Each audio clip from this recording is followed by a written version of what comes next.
Hey guys, and welcome back to Love What Luck. I'm like low-key self-conscious now every time I introduce the podcast saying, hey guys. Like Matt has finally got into my head as every episode he comes on here, as soon as I say it, he laughs. And when he's here, I'm like, shut up, this is how I do it. Now I'm by myself this week, I'm like, wait, is that really annoying? It's lazy. Anyway, hope you've all had a good week. Oh, what a week I've had. I met up with my ex this week, which I didn't even know if I was gonna come on and talk about, because I feel like it's the type of thing that if people can't understand it, they can make a quick judgment.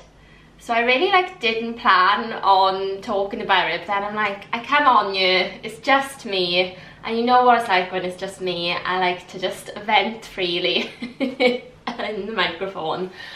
And I just thought, well, why wouldn't I tell you? My whole podcast is on like love stories and relationships and all this shit, so like why wouldn't I tell you? So please remember, this is a judgment-free zone, and it was my, it was my decision to go, and that's that. Please don't come at me if you think it's a bad idea, because it's too late. I've already done it, so can't hear it.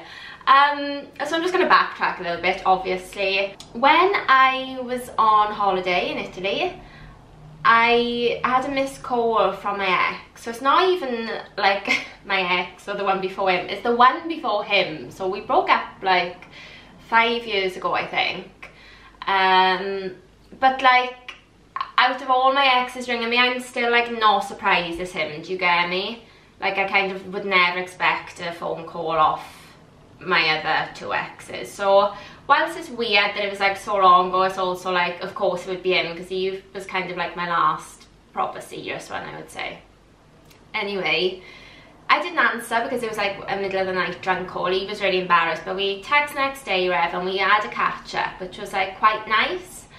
Now, for me, this is like where my head was at. I had like kind of wanted him to get in touch in that way for a long time, because I've mentioned briefly, but I've got to say it again, because I honestly, for those that didn't know me at the time and weren't in my life, even me telling you like what I was like, I don't think you'll ever get it, but I'm gonna say it again. At the time that I met my ex, I was a mess.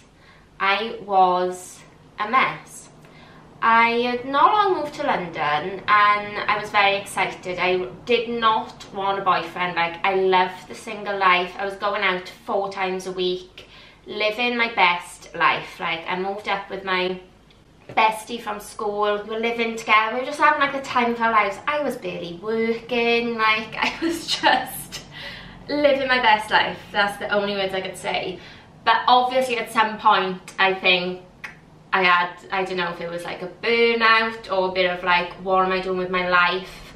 A big turning point for me was like when I turned 25. I was like, oh my god, I'm 25. I haven't got a proper job. I'm just like, I was modelling, which, as I've mentioned before, some people can do when they love. For me, I didn't really love it, and like it can be quite stressful if you don't know like how much money and stuff you're having. Anyway, long story short, anxiety hit me like I've never experienced before. Like, it was insane, and I was a mess. And I met this guy, and I honestly think like he was meant to be in my life at that time, because genuinely I don't know how I would have got through it without him, because we were friends first. So the thing is with him is that we met, and he was so funny, and like we got on so well. Not you just like instantly get on with somebody, but I was like, no, like he's just not my type. And there was something I was like, no, you can, we can be friends. I never had a friend as a guy before, but with him I was like, I could actually be a friend, like if you want to be friends. So yeah, we became friends. We became like close friends for about 3 months, I would say, where we were like proper friends. And he lived literally around the corner from me, which like never happens, and that obviously meant that I used to see him a lot. He was a teacher, so in the summer, obviously he wasn't working, I barely worked. So yeah, we just spent a lot of time together, but we were friends first, and that's what I have to stress. Anyway, then we got together, and I don't regret it at all. I don't regret getting with him at all, so I'm saying, but oh my god, like, did I fight that relationship? I did not want to be with a boyfriend, and bless him, he paid the price. Like, I was horrible looking back, and I'm sure, like, well, I know he would say he would never call me horrible, but like, now that I'm in a better place mentally, physically, emotionally, spiritually, right, even though I'm still obviously a little bit mentally insane, aren't we all, but now that I'm like in a better place, right, and this is basically what's hit me. Now I'm with Matt, I picture Matt treating me the way I treated my ex, and the level of guilt that I've been feeling for like a long time has been quite intense. I've just felt so guilty. Like, one time, I'm not going to go into it all obviously, but, oh, will I? Probably. No, one time I came out of the shower.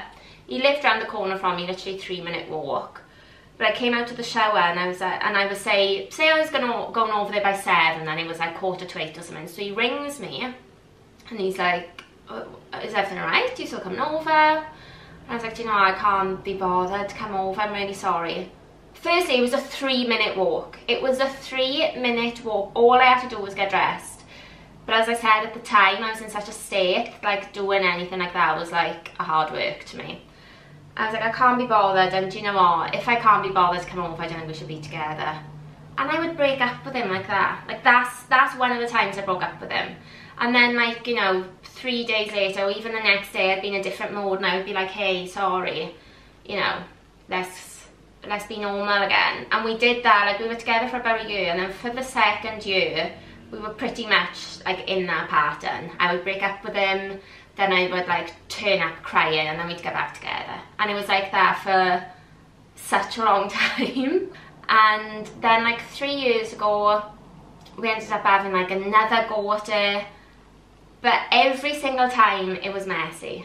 Every time. Like, every time we would meet up for a chat, get steaming, get back together loosely for a little bit, and then break up again. But it was always messy, always. You know, like, usually when you break up with somebody, which is like what's happened with, like, say my last ex, we broke up, you know, it was a very clear reason as to why I was breaking up with him. That was made very clear.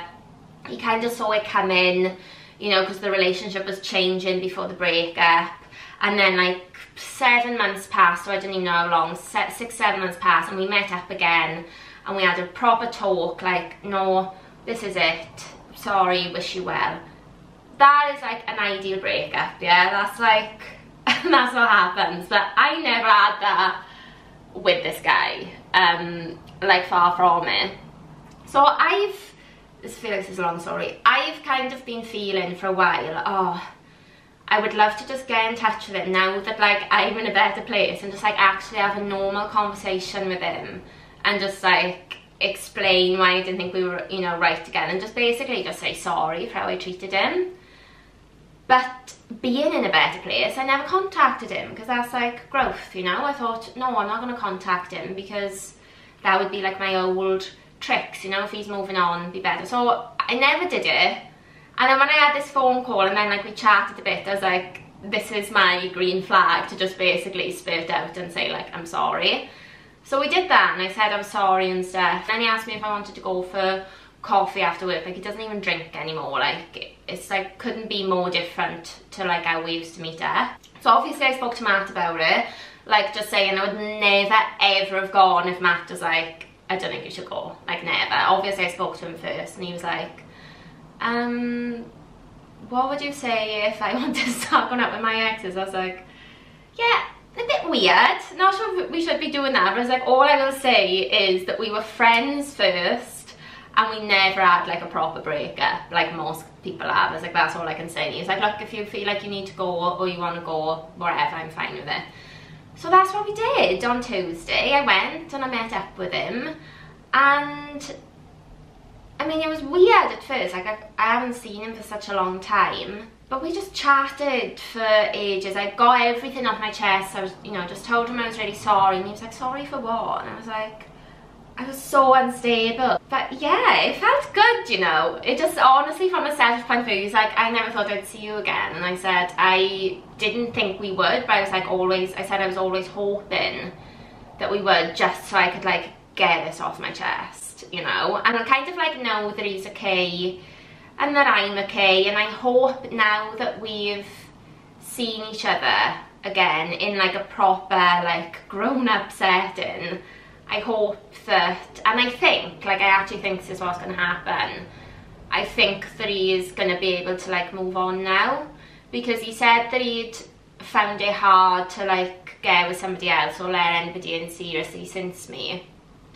And we spoke like about my last 2 boyfriends and stuff, because weirdly, right, his best friend saw me with one ex in Hammersmith, right?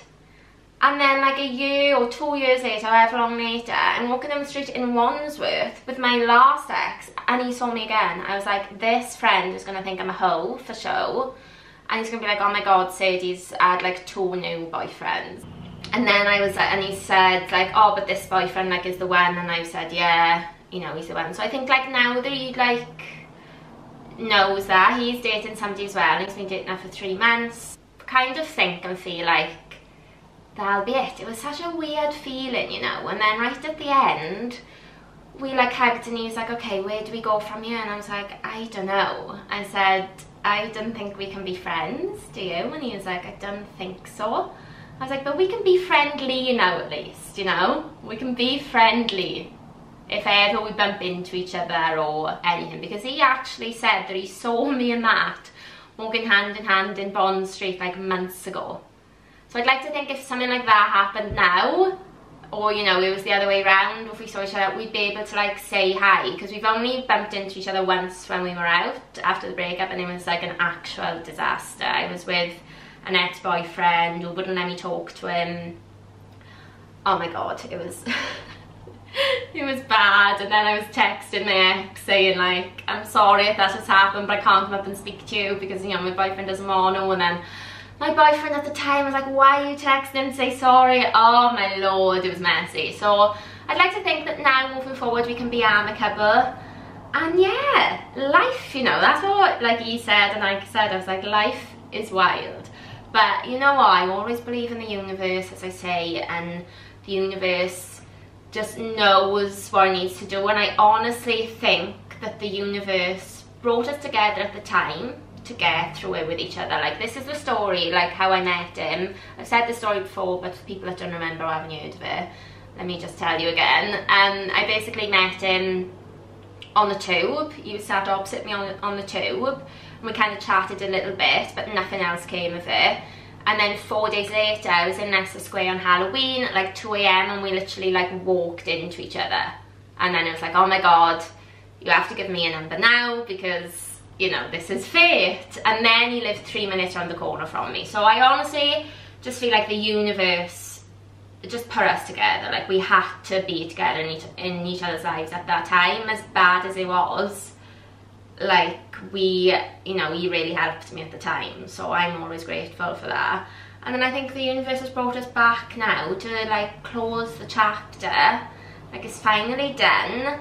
He's like, well, to be fair, he didn't say he'd forgiven me, but he seemed fine with me, so I'd like to say he's forgiven me, and you know, I've forgiven him. And yeah, I just feel like now is the closing of one chapter, and it's done in a nice way, in the way that it should have. Because I think if you have a really good connection with somebody and a really good relationship with somebody, then there's no need for the ending to be horrible. And I think that probably didn't sit right with either of us, because we had such a good friendship, and then, you know, we did have such a good relationship. The way we ended like didn't reflect that, so I think we both needed a mature ending. Now, if you remember last week's love story, I basically, this is the second time I'm doing this, and I apologise, and I will not be making the same mistake again, but basically when somebody tells me their love story, I like message back and forth, and I have a little bit, and then it's only when I start to record the episode that all these questions come to my mind.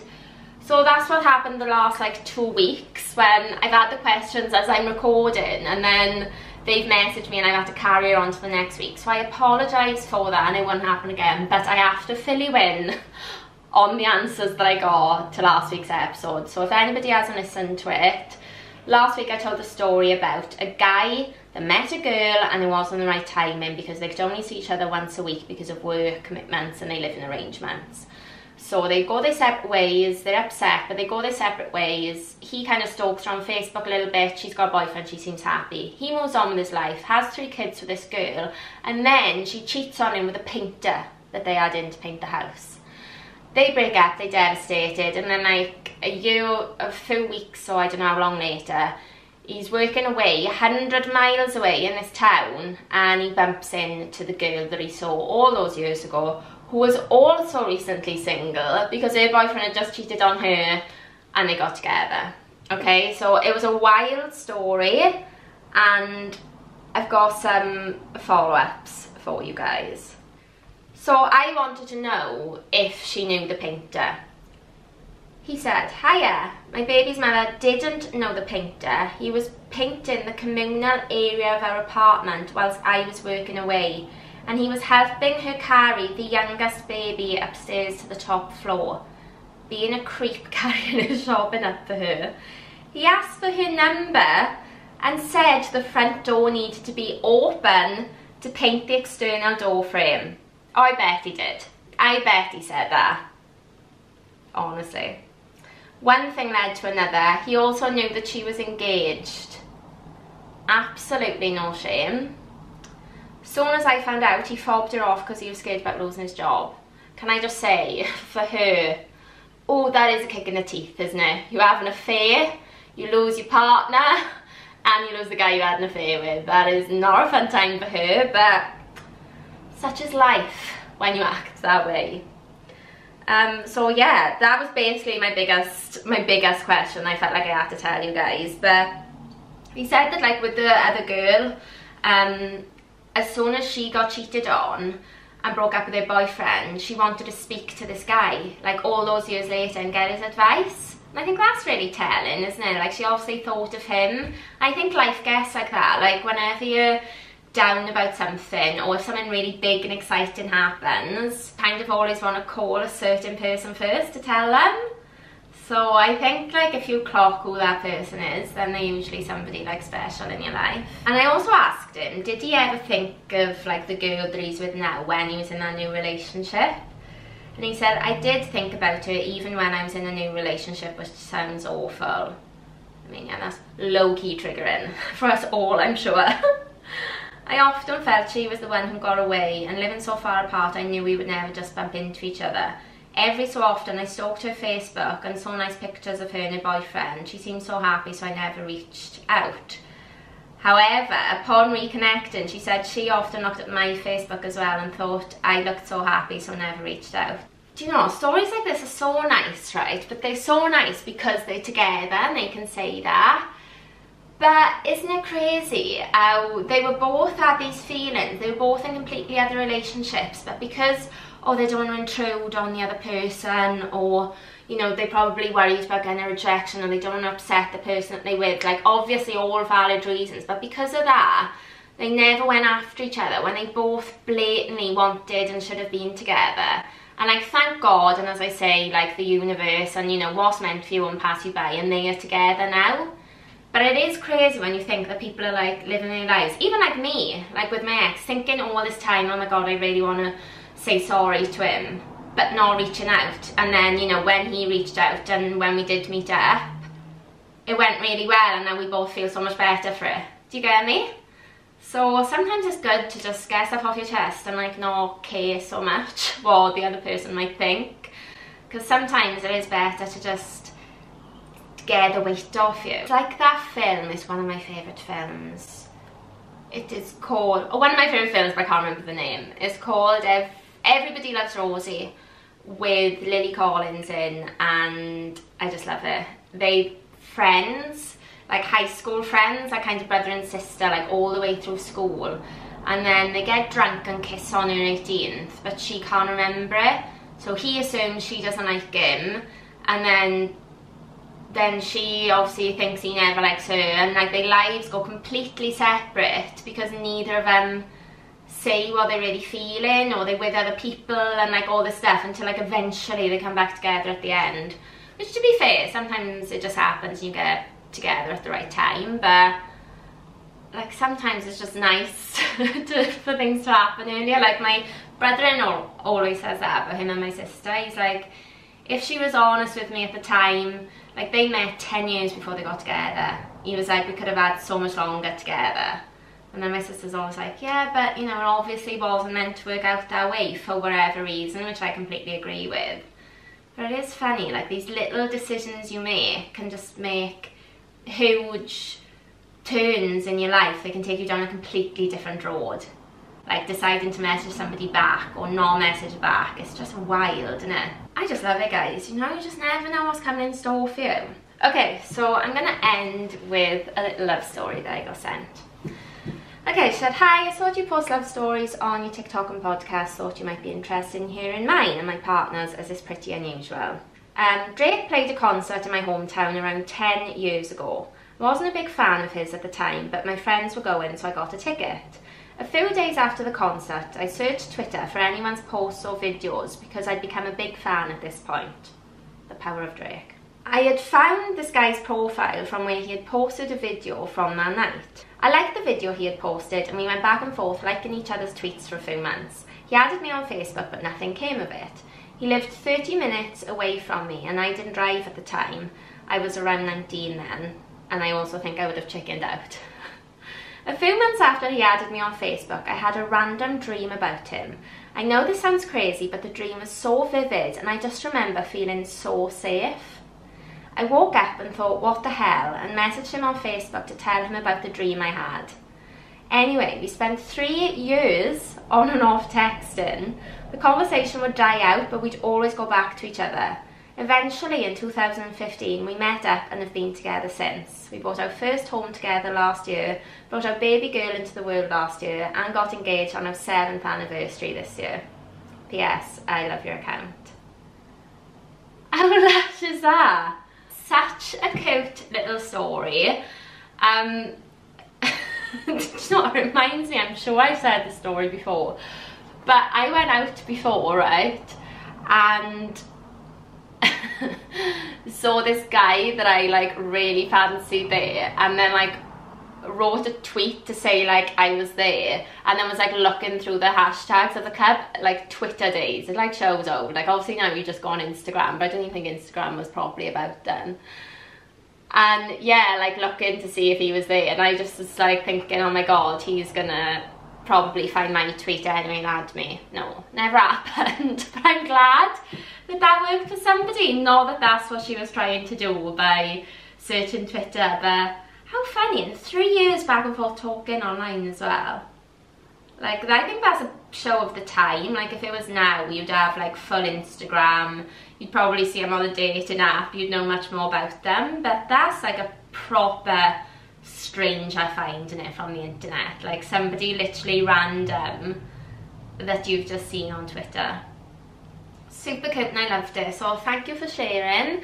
As always, if you've got a nice story to send me, or a bad one, I did have a message from a girl this week saying she doesn't enjoy listening to the love stories because she's heartbroken at the minute, so I'm sorry about that. If you've got a bad one you want to share, you know, send them over to me. Yeah, I love getting them, as you know, so I've left my Insta links and my email down below if you want to send me anything. And yeah, hope you enjoyed and you have a good week. I'm actually going to a concert tonight, actually. I'm going to see Travis Scott, but Matt will be there, so I don't think there's going to be any Instagram or Twitter fines from tonight, but who knows. Have a good week, guys, and I'll speak to you soon.